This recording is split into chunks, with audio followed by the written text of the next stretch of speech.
Olá, pessoal do primeiro ano do curso de Agropecuária Integrado do Instituto Federal do Pará, Campos Breves. Se você chegou aqui, muito provavelmente você já viu a nossa primeira aula introdutória, que vai acontecer, tá? E já viu como é que vai ser o curso, e já sabe que junto com a aula síncrona, né? Vai ter essa aula assíncrona que você assiste quando você quiser, que eu vou deixar no meu canal do YouTube, né?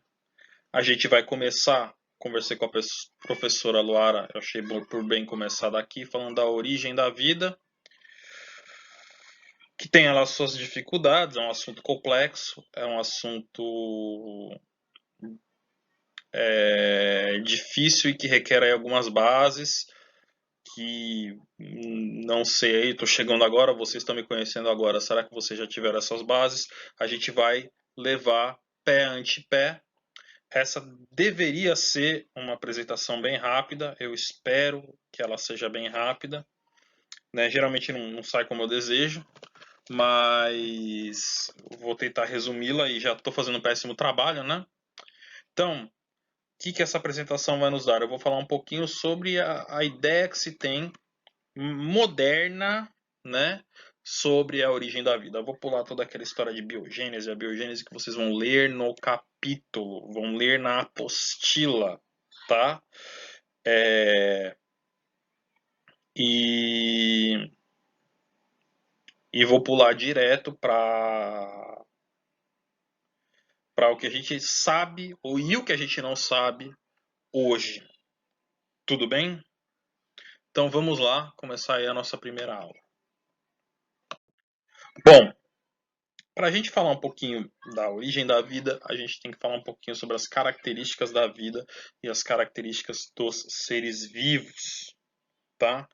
Que são algumas e são importantes. É o que separa uma coisa viva de uma coisa não viva. Pode parecer óbvio, mas quando você vai enumerar, nem sempre é tão óbvio, principalmente se você pensar em algumas exceções. Quer dizer, tem algum vírus ficar ali no meio do caminho. Eu não vou entrar em detalhes, porque senão essa aula vai se estender mais do que eu gostaria. Basicamente, pessoal, características dos seres vivos. Primeira, são formados eminentemente por esses componentes aqui, por esses elementos aqui, ó, o famoso CHOMPS, carbono, hidrogênio, oxigênio, nitrogênio, fósforo e enxofre.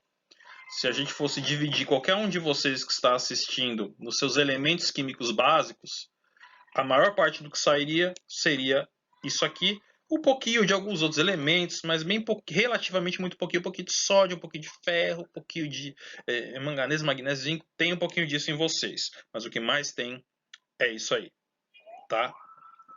Bom, você tem esses chomps aí, esses elementos, e eles, obviamente, são átomos, né, que se unem formando o que? Moléculas. A principal molécula que tem no corpinho de vocês é água. Mais ou menos 70 e poucos por cento de vocês é água. Um homem de 100 quilos, uns 70 quilos dele, um pouquinho mais, um pouquinho menos, é tudo água, né? Um pouquinho de sais minerais e o restante, 30 quilos quase, isso daqui, ó, moléculas orgânicas. E aqui é que começa o problema, né? Então, a primeira característica da vida, formada por aqueles elementos, e a segunda característica que a gente poderia falar da vida, dos seres vivos, é a presença abundante aí, ou muito importante, de moléculas chamadas orgânicas. Esse próprio nome aí, orgânico, significa que as moléculas elas são encontradas nos seres vivos. Hoje em dia a gente sabe que não são encontradas só em seres vivos, né? Mas são moléculas muito características dos seres vivos. Moléculas que são grandes, que são ricas em carbono e que têm grandes cadeias de carbono, principalmente ligada a hidrogênio e às vezes ligada a outras coisas. Por que, que essas moléculas são importantes? Porque basicamente tudo que funciona no corpo de vocês, em termo meio amplo, né, é feito de moléculas orgânicas. Proteínas, lipídios, carboidratos e ácidos nucleicos. Vamos falar disso aí um pouquinho mais para frente, né? Mas todos esses caras que são importantes, né? E que provavelmente vocês conhecem na dieta de vocês, comer proteína, comer muito carboidrato, principalmente aqueles que se importam um pouquinho mais com a saúde, né? Comer gordura, gordura é lipídio. Tudo isso são o quê? São moléculas orgânicas. Aqui um exemplo. Ó. Isso aí é uma aminoácido chamado prolina. Proteínas são feitas por aminoácidos como ele, tá? Ó, uma grande cadeia de carbono, uma molécula complexa, intrincada, né? Tem outras coisas aí, nitrogênio. Isso é uma molécula orgânica. Tá? Os seres vivos eles são formados eminentemente por essas moléculas orgânicas. Tá? E além da água. Né? A água é importante. Tá? Aqui outros exemplos. Veja, isso aqui, ó, esse grandão aqui que minha cabeça tá no meio, é um pedaço de uma molécula de DNA. Cada ramificação aí que você está vendo nos tracinhos é um átomo de carbono que está ali no meio, ligando-se um com o outro. É bem grande, né? Se você fosse contar os átomos que estão aí no meio, seria a melhor estimativa seria um montão, não é? Um montão é um bom número. É um montão de átomos de carbono, uns oxigênios aí no meio, fósforo, né? Nitrogênio. É uma molécula grande? É uma molécula complexa? Eu não conseguiria desenhar isso aí só de ver. É complexo, é difícil. Né? Diferente da molécula de água que vocês devem conhecer, H2O. Compara. Eu conseguiria representar uma molécula de água se eu quisesse, na minha cabeça. Isso aí não. Né? Aqui um açúcar, mesma coisa. Grande e complexo e cheio de carbono. Aminoácidos, que fazem as proteínas. Grandes, complexos e cheios de carbono. Moléculas orgânicas. Isso vai ser importante para o nosso assunto daqui a alguns instantes. Então a vida, ela depende dessas coisas. Você pode não entender direito, você pode não ter visto, a gente vai ver, calma, mas você sabe que DNA é um negócio importante. Né? A gente vai falar um pouquinho mais dele hoje. Você sabe que proteínas são super importantes para manter você vivo. E, na verdade, várias estruturas do nosso corpo são feitas exclusivamente ou quase exclusivamente de proteínas. Né? O cabelo, as minhas unhas, e as cartilagens do meu corpo são feitas de proteínas. Né? Então essas coisas são importantes, moléculas orgânicas são importantes. Segura esse pensamento aí. Então aqui, ó, exemplos de moléculas orgânicas. Todas que eu falei, tem proteína, lipídio, açúcares aqui, todas elas estão nessa estrutura aqui que é a estrutura básica da vida, a chamada célula. Se o bom Deus assim quiser e se tudo der certo, nós vamos falar bastante nas próximas semanas dessa estrutura aqui da célula, de suas funcionalidades, sua complexidade, o que ela faz, o que ela não faz e por que ela é importante. Né? Com certeza, ou muito provavelmente, vocês já ouviram falar da célula, a gente vai estudar ela um pouquinho mais a fundo. Importante, aqui dentro é um esqueminha 3D que a gente está vendo. Dentro da célula é basicamente uma solução aquosa, né? É aguinha, vamos dizer assim, né? De novo, nas próximas semanas a gente vai ter um termo bem melhor que isso para isso do que a aguinha. E você tem estruturas, você tem coisas ali dentro que são formadas de moléculas orgânicas. Essas moléculas orgânicas aqui que eu acabei de... Vou circular de novo. Gordura, carboidrato, proteína, etc. E DNA. Tá? Então, essas moléculas orgânicas se organizam nos seres vivos, tirando os vírus, formando células, formando unidades que a gente chama de células. E elas têm uma importância, né? É a unidade básica da vida. Todo ser vivo, tirando vírus, é formado por células. E as células, elas são importantes porque elas fazem tudo isso aí que está escrito aí. Né? Logo, logo a gente vai falar um montão sobre cada um desses tópicos aqui, não se preocupem. Mas aqui, como eu quero ser breve, eu vou falar rapidamente sobre cada uma dessas atividades que as células produzem. Eu acho que na ordem, tá? Então, primeiramente, metabolismo. Com certeza vocês já ouviram essa palavra. O que é o metabolismo? O metabolismo é o conjunto de reações químicas que ocorrem nos seres vivos, especificamente nas células, e que mantém esse ser vivo vivo, que permite que esse ser vivo cresça e que permite que esse ser vivo interaja aí com o ambiente. Tome energia do ambiente e devolva, mande seus excretas para fora, por exemplo. Então eu acabei de almoçar, aquilo que eu almocei vai ser digerido, os nutrientes vão ser absorvidos e no meu corpo esses nutrientes vão ser transformados em outras coisas, né? Se eu fosse um cara que não é sedentário e fizesse exercício, esses nutrientes que eu ingeri, eles poderiam se tornar massa muscular, os meus braços, as minhas pernas, etc. Muito provavelmente, esses nutrientes que eu ingeri, uma parte deles vai ser acumulada na forma de gordura na minha barriga, né? Acontece, né? Então, eu vou transformar aquilo que eu comi, arroz, feijão e frango, né? Com purê de batatas. Eu vou transformar uma parte disso, pelo menos, em gordura e vou armazenar. Essa gordura vai ficar armazenada na minha barriga. Mas como amanhã eu prometi para mim mesmo que eu vou começar a me exercitar, talvez uma parte desses nutrientes vire massa muscular. De qualquer forma, como é que isso vai acontecer? Transformações químicas nas minhas células. Outra parte do que eu comi vai ser transformada em energia para me manter vivo, para manter a temperatura do meu corpo constante, o meu coração batendo, o meu pulmão, o diafragma fazendo com que o ar entre e saia no meu pulmão e as sinapses cerebrais funcionando. Tudo isso custa energia, essa energia vai ser transformada a partir dos açúcares que eu comi. Isso é metabolismo, tá? Uma das coisas que o metabolismo faz é a chamada homeostase. Homeostase, ela tem uma definição meio sorrateira. A homeostase, a definição mais simples que eu poderia dar é o equilíbrio dinâmico que acontece dentro do corpo. Então, no nosso corpo, as condições aqui dentro, elas têm que se manter num equilíbrio muito fino. Se mudar muito a essas condições, a pessoa ou fica muito doente ou ela morre. Né? No nosso caso, o mais óbvio é a questão de temperatura. Eu estou suando agora. Quando vocês me encontrarem ao vivo pela primeira vez, se for na Ilha de Marajó e se não tiver com ar-condicionado ali, com certeza eu vou estar suando, normal. Se eu não estiver suando, tem alguma coisa errada, tá? Por quê? Para manter a minha temperatura do corpo. A temperatura do corpo do ser humano ela tem que ser mantida entre 36,5 e 37 graus Celsius e o corpo humano ele tem medidas para manter isso nesse patamar muito estreito. Não pode ficar muito quente nem muito frio. Fica muito quente, seu corpo produz muito calor, você sua, fica muito frio, você começa a tremer para produzir calor.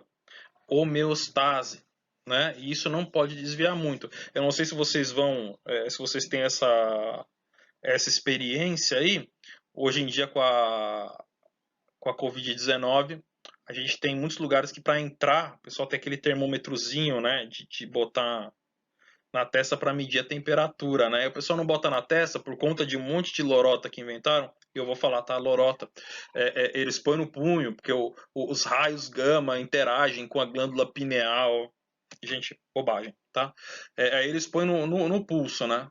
Não sei se isso acontece com frequência quando vocês vão, né? Mas eu já fiquei reparando.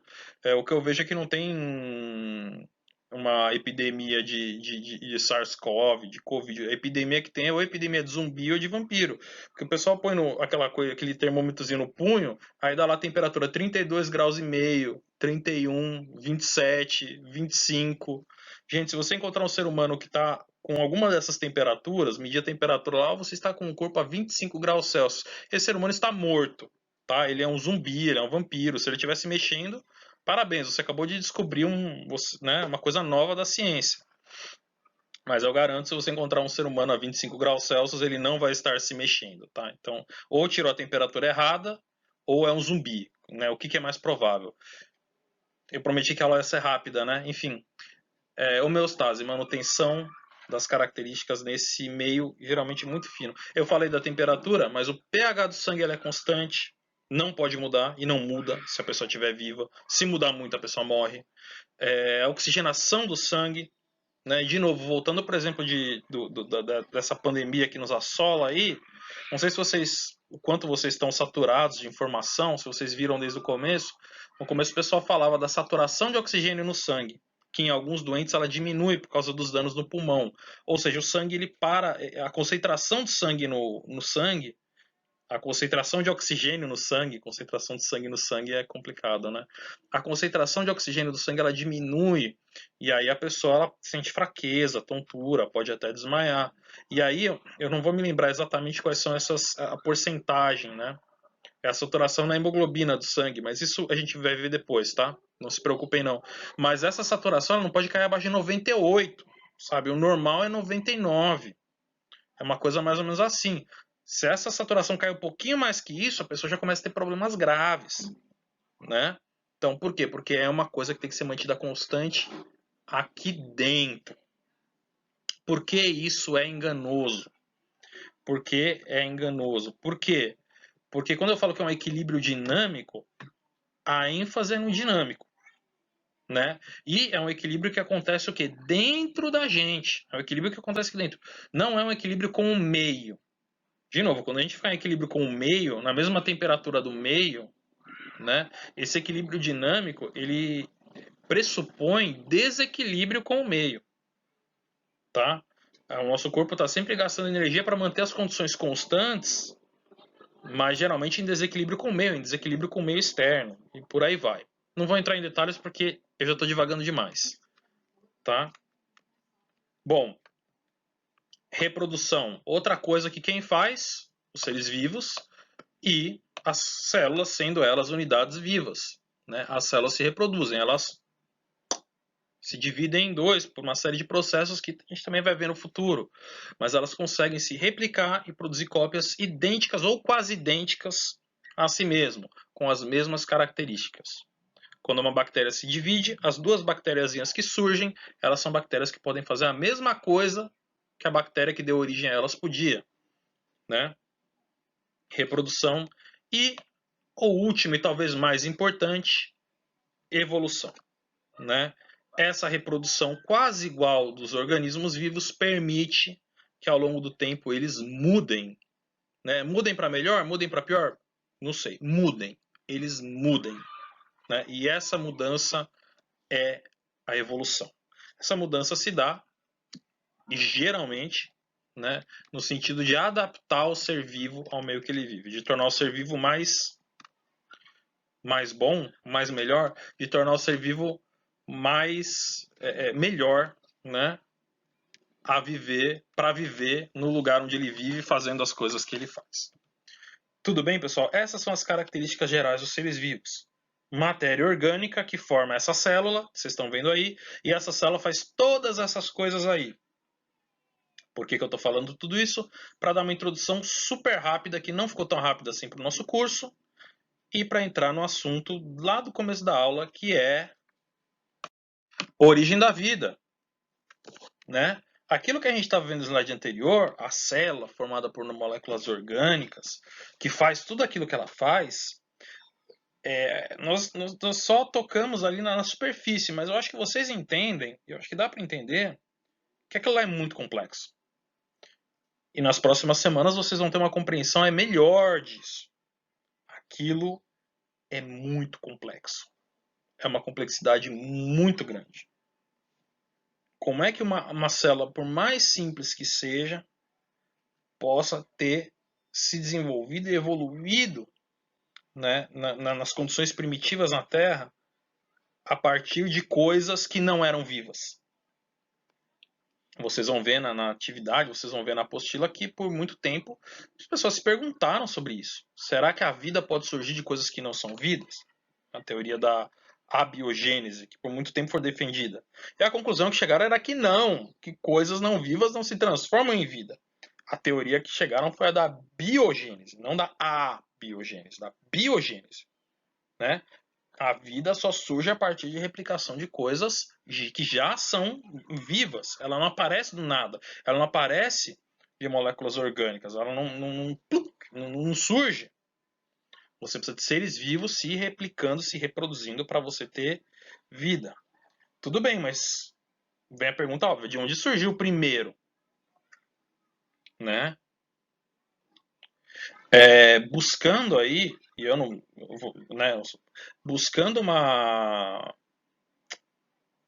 explicação natural, uma explicação científica para isso, a gente tem que chegar de que uma vez, pelo menos alguma, essa coisa complexa, essa estrutura complexa tenha que ter surgido através de algo mais simples, é meio óbvio isso, e através de coisas que não estão vivas, né? O primeiro ser vivo no nosso planeta tem que ter surgido através desses processos aí, que podem ter levado centenas de milhões ou bilhões de anos, e que deram aí o primeiro ser vivo, ainda que muito mais primitivo do que aquele que eu mostrei para vocês, que é aquela célula que eu mostrei para vocês no slide anterior, mas que tivesse de alguma forma todas aquelas características. O primeiro ser vivo que existiu, ele tinha alguma forma de metabolismo, com certeza. E ele mantinha a sua homeostase, com certeza. Ele se replicava, se não tivesse replicado a gente não estava aqui. Ele evolui e evoluiu, senão a gente não estava aqui também. E é isso, né? Tinha mais alguma coisa? Ah, sim, ele era formado por moléculas orgânicas. E o primeiro ser vivo tinha que ter essas. Como é que ele apareceu? Né? Por muito tempo, as pessoas tinham que ceder a teorias aí sobrenaturais, alguma coisa divina que surgiu. Hoje a gente já tem hipóteses, não vou falar nem melhor nem pior, cara. Hoje a gente já tem hipóteses que podem ser cientificamente averiguadas aí. Ainda estão engatinhando, como nós vamos ver, mas que já deram passos importantes no sentido de esclarecer um pouco o que aconteceu, tá? Como eu falei, eu vou ficar aqui com as teorias mais ou menos modernas e eu não vou falar da teoria da panspermia, não é porque eu não gosto, tá? Eu não gosto, tá? Mas é questão de tempo mesmo. E, não, tá, eu falei que eu não gosto, eu tava brincando. É uma questão de tempo. Panspermia, vocês leem ali na apostila, ela tem ali algumas coisas que podem até fazer sentido, outras não é que não faz sentido, mas que nem tanto. Tem lá suas dificuldades, tá? Então, a ideia que nós vamos ter é uma ideia que foi formulada por Oparin e Haldane lá na década de 20, que é a ideia da evolução química, continua se mantendo de lá para cá, com uma série de modificações, né? Oparin e Haldane tinha uma ideia errada do que seria a atmosfera da Terra primitiva, por exemplo. Uma série de outras coisas, mas a ideia básica é essa. O primeiro ser vivo, com aquelas características de ser vivo, ele deve ter surgido em uma vez, em um momento ímpar, a partir de moléculas orgânicas. Né? E aí vem o primeiro problema, que não é nem problema, é a primeira pergunta que esses caras têm que fazer, que esses caras têm que responder, ou que esses caras têm que se propor a responder. O primeiro ser vivo veio dessas moléculas orgânicas que em dado momento se organizaram numa unidade básica que tinha metabolismo, que tinha aquelas características. Legal, bacana, muito legal. Mas espera, e de onde vieram essas moléculas orgânicas aí? Então, o primeiro passo, né, na hipótese da evolução química teria sido justamente esse, explicar aí a origem dessas primeiras moléculas orgânicas, né, que é o primeiro passo que não é simples, já não é simples, porque molécula orgânica não é algo que existe, como eu mostrei para vocês, são moléculas grandes, complexas, elas não aparecem também geralmente do nada, não aparece, surgiu uma molécula orgânica aqui, né? Geralmente estão presentes apenas os seres vivos. De onde vêm essas moléculas orgânicas? Então tem essas moléculas orgânicas que têm que ter vindo de algum lugar e de alguma forma elas têm que se estruturado, se organizado, se auto-organizado para formar algo que a gente chamaria de vida. A hipótese da evolução química ela prevê exatamente isso e ela mostra, e eu não vou mostrar para vocês com todos os detalhes, mas ela mostra mais ou menos como isso pode ter acontecido. Legal? Vamos falar disso então. Vamos ver o que vem no próximo slide. A hipótese da evolução química, tá? Então, segundo a hipótese da evolução química, eu vou passar um resumo aí para vocês, depois a gente vai dissecar com um pouco mais de detalhes cada passo aí, tá? Então, primeira coisa, você tinha a atmosfera primitiva na Terra. Como eu falei, o Oparin e o Haldane, eles não acertaram 100% isso aqui. Mas com certeza você tinha muito gás carbônico, vapor d'água, um pouquinho de metano, amônia. Tudo isso estava presente lá. Hoje a gente sabe que era por aí mesmo a coisa, tá? Essa era a atmosfera primitiva da Terra.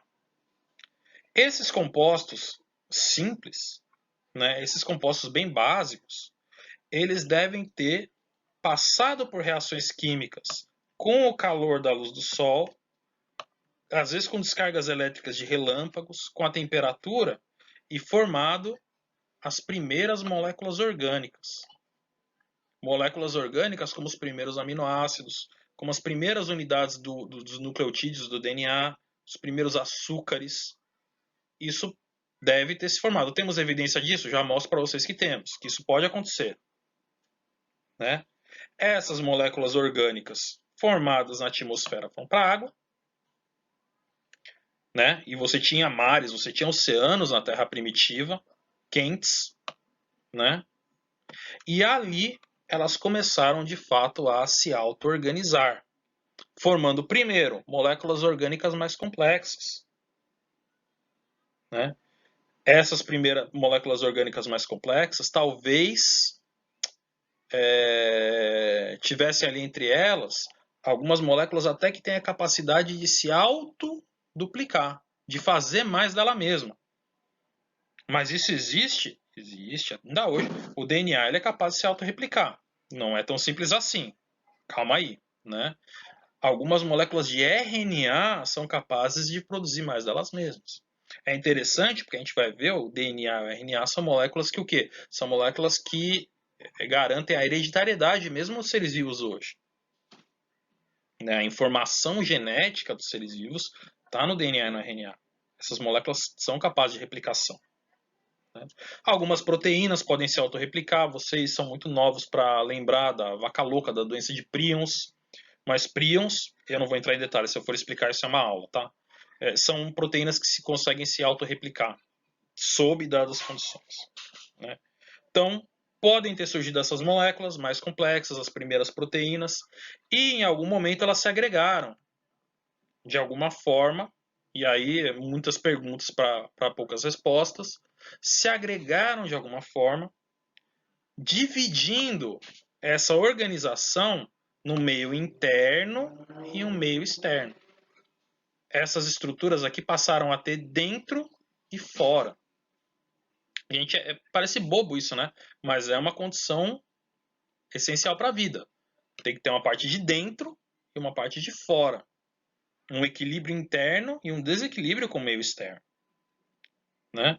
A partir do momento que você tinha essa unidade com uma parte de dentro e uma parte de fora, ali dentro puderam passar a acontecer coisas, como metabolismo, como replicação, né?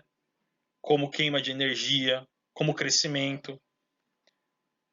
Então, são esses os passos que devem ter acontecido na evolução química dos seres vivos, da evolução química do planeta, na real, né, até a origem do primeiro ser vivo. Alguns desses passos nós temos uma ideia até que bacana de como aconteceu. Outros, até onde eu sei, a gente tem uma ideia um pouquinho mais vaga. Por que eu falo até onde eu sei? Eu tento sempre me manter atualizado, sou um professor, rapaz. Mas muito conteúdo surgindo muito rápido, então novas hipóteses estão sempre surgindo, novas teorias e testes para teorias antigas estão sempre surgindo e as ideias estão sempre mudando. Né? Então, a gente vai falar dos coacervados. Coacervados, por exemplo, é uma ideia que eu vou mencionar para vocês, mas que é uma ideia um pouquinho antiquada. Hoje, os pesquisadores já acham que o que aconteceu foi uma coisa um pouquinho diferente. Outras ideias que hoje são muito válidas, daqui a 10 anos o pessoal pode pensar diferente. É um campo que o pessoal ainda está tateando, as ideias mudam e mudam muito rápido. Eu tento me manter atualizado, mas existe um limite para o ser humano se manter atualizado das coisas. Tá bom? Vou falar para vocês aí uma pincelada básica. Olha só, ela já está com meia hora, que bacana. Vamos lá? Bom, então, o primeiro passo, né, que eu falei que já não é simples, é o passo. Moléculas orgânicas que estavam na atmosfera, como vapor d'água, como gás carbônico, como amônia, como um pouquinho de metano, coisas que estavam na atmosfera da Terra há 4 bilhões de anos atrás, quando o nosso planeta ainda estava na sua infância, ainda era uma rocha quente, com vários vulcões e não muito mais que isso, né? Esses caras têm que ter, para a vida ter surgido, e surgiu, né? Tem que ter se organizado, passado por reações que os transformaram em moléculas mais complexas. Açúcares, aminoácidos, Moléculas orgânicas, como aquelas que eu mostrei para vocês alguns slides anterior. Será que isso é possível? Será que isso acontece? Bom, um camarada chamado Miller... eu esqueci o primeiro nome dele. Tudo bem. Um camarada chamado Miller testou essa hipótese. Ele colocou num balão água quente, né, com gases aí dos componentes da atmosfera primitiva. Metano, dióxido de carbono, amônia, etc, etc. Esquentou essa parada e num outro balão ali próximo, ligado, né, conectado, vocês estão vendo, está tudo conectado, submeteu os gases que estavam aqui a descargas elétricas. Aqui é um resfriador e ele deixou isso aí rolando um tempo. Deixou lá. Deixou sexta-noite e voltou na segunda de manhã.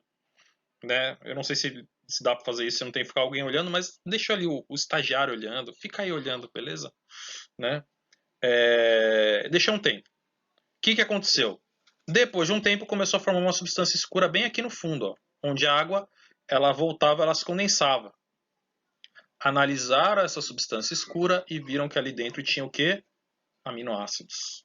Alguns aminoácidos simples, se eu não me engano, glicina e valina. Posso estar enganado. O nome também não é importante para a gente agora.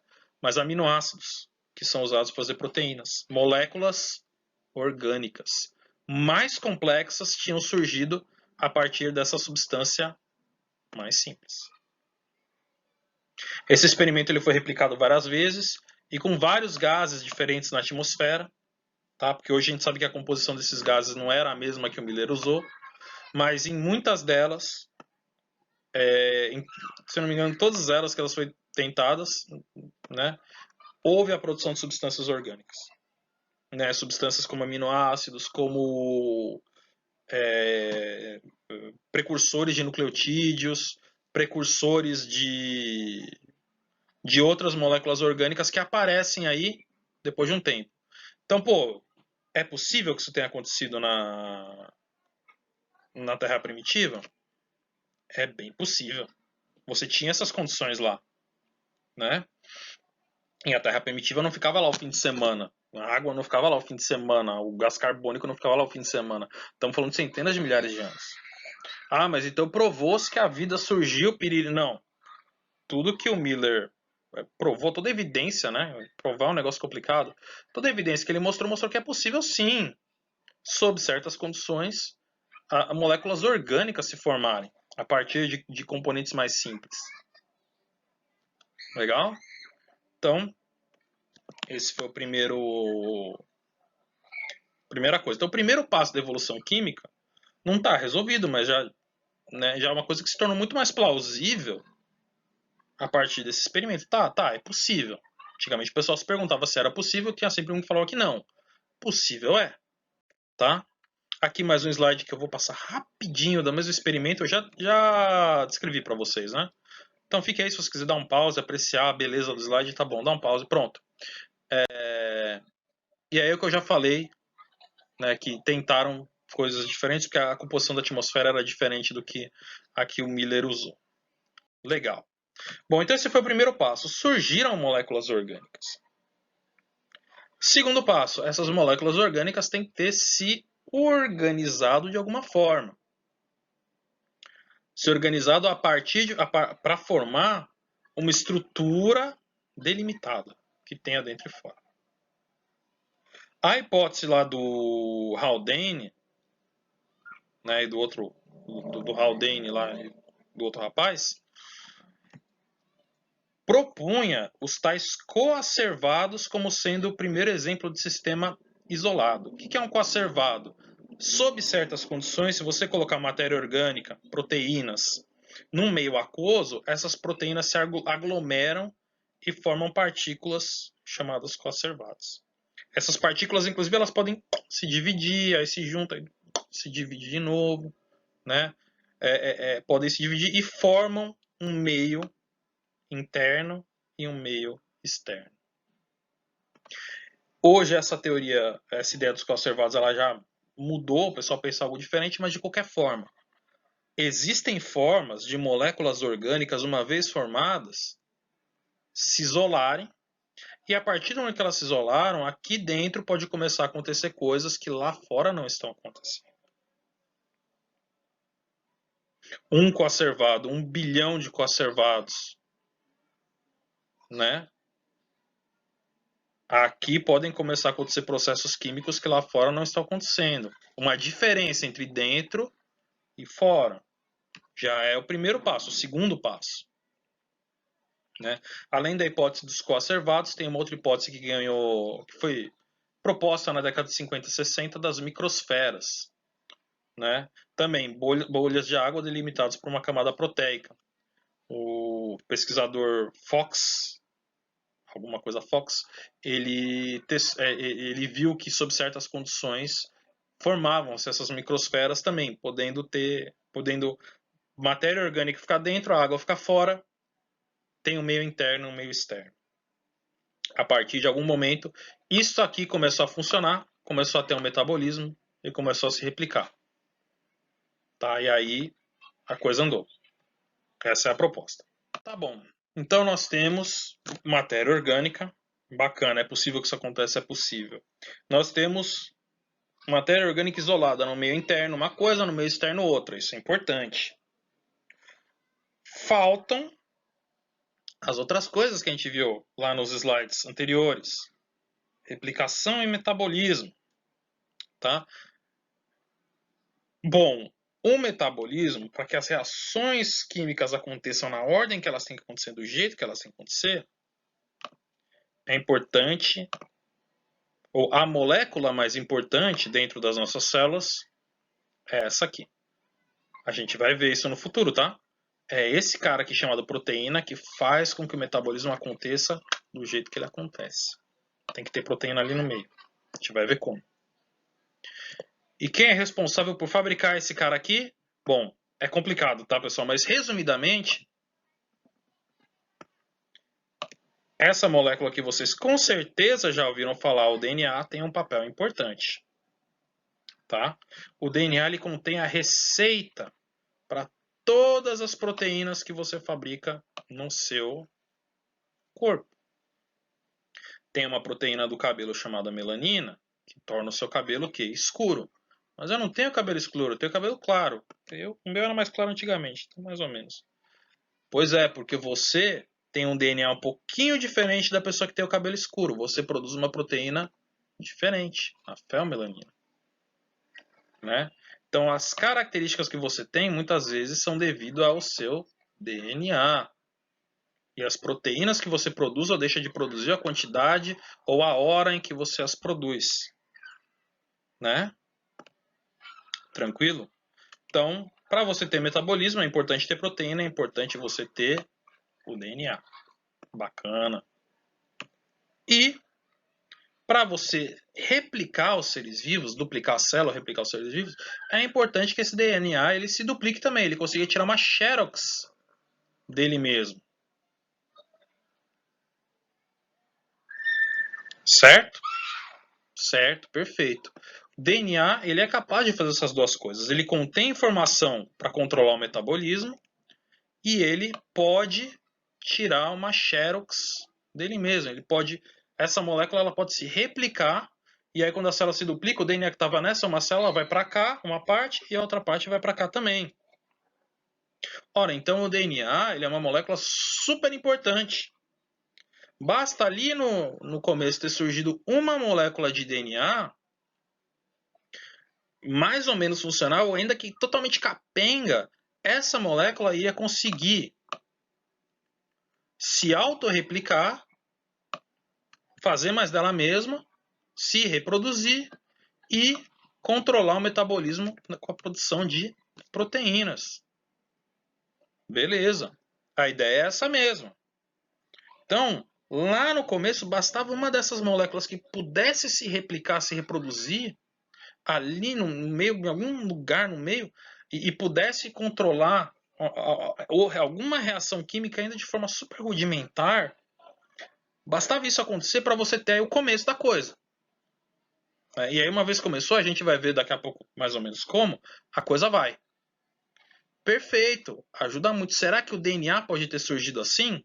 E aí surge, será que o primeiro ser vivo pode ter surgido assim? Apareceu um DNA ali ainda que capenga, e esse DNA foi se replicando e gerando proteínas cada vez mais complexas?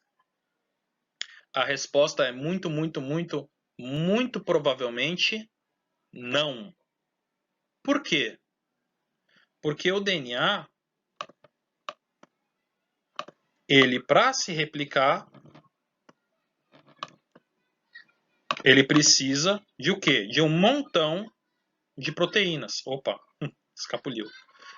Essa replicação do DNA, para o DNA fazer mais dele mesmo, tirar aquela xerox que eu falei, e a gente vai ver isso em detalhes, vai ver que essa alegoria de xerox não tem muito a ver, mas espera aí, ele precisa de proteínas. E as proteínas? Bom, mas para você fazer proteína, você precisa de DNA. Para fazer proteína, precisa de DNA. Para fazer DNA, precisa de proteína. O que veio primeiro, o ovo ou a galinha? O DNA ou a proteína? Será que primeiro surgiu o DNA capenga, que produziu as primeiras proteínas para fazer mais DNA?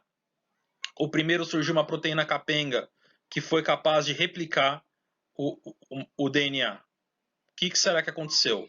Muito, muito, muito, muito provavelmente, nem uma coisa, nem outra. Provavelmente, a primeira molécula importante, tanto para controlar o metabolismo, quanto para se replicar, foi essa aqui, o RNA, que vocês também já ouviram falar.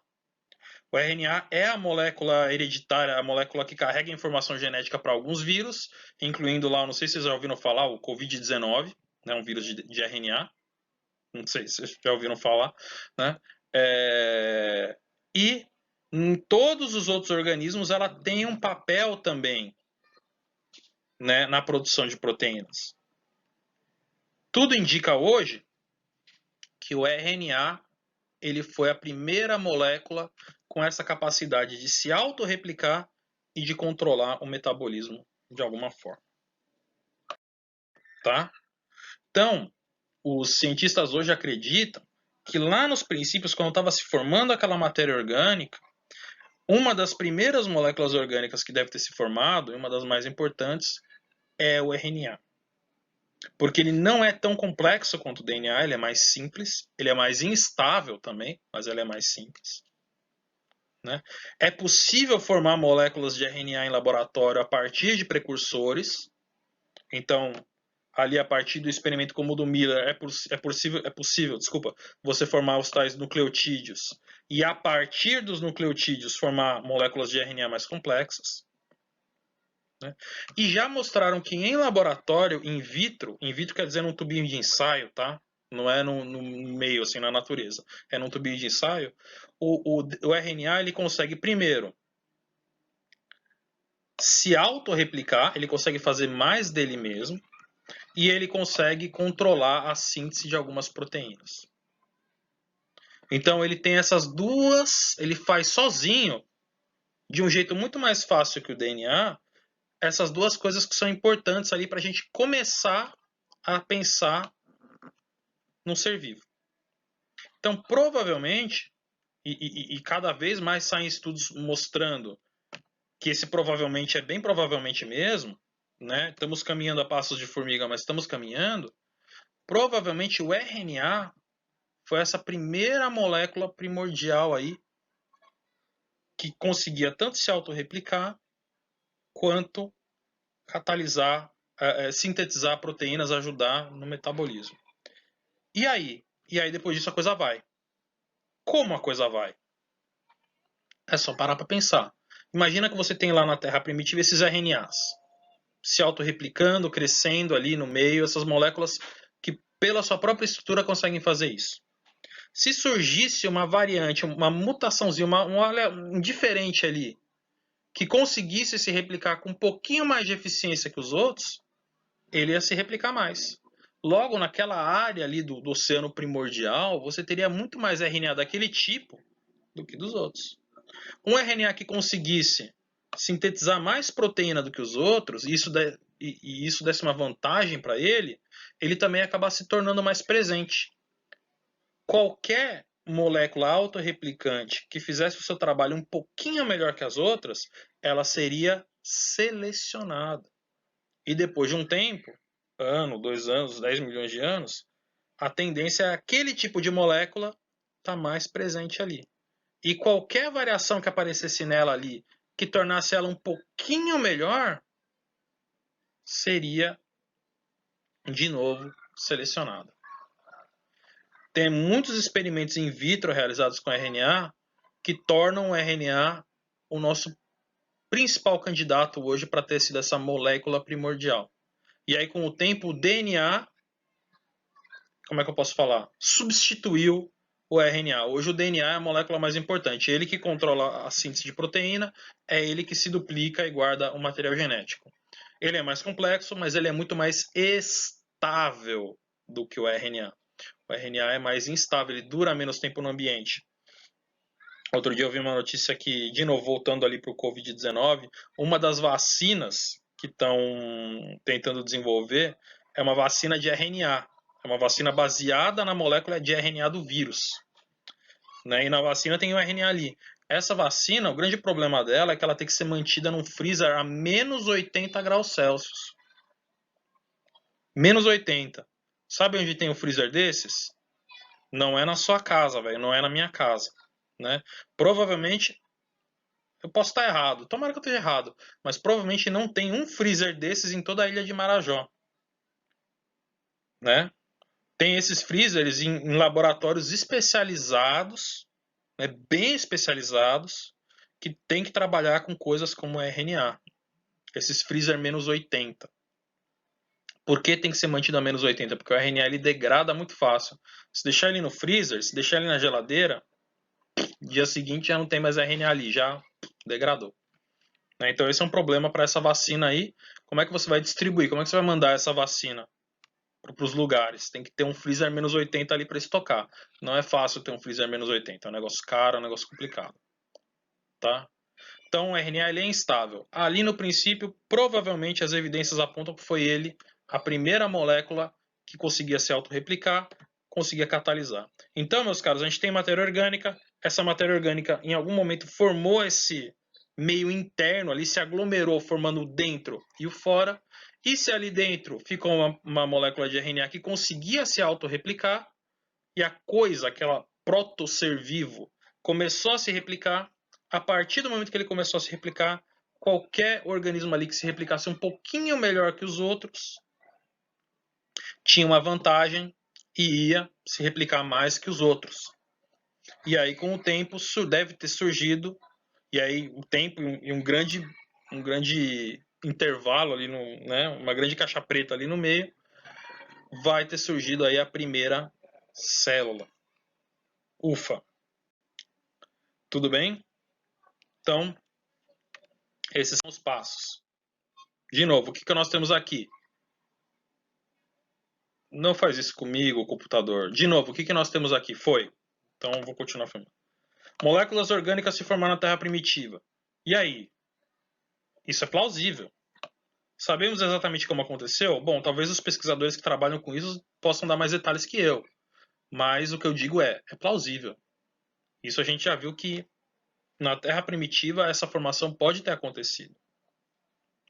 Essas moléculas orgânicas podem ter se auto-organizado a partir e formado sistemas isolados, com parte de dentro e parte de fora?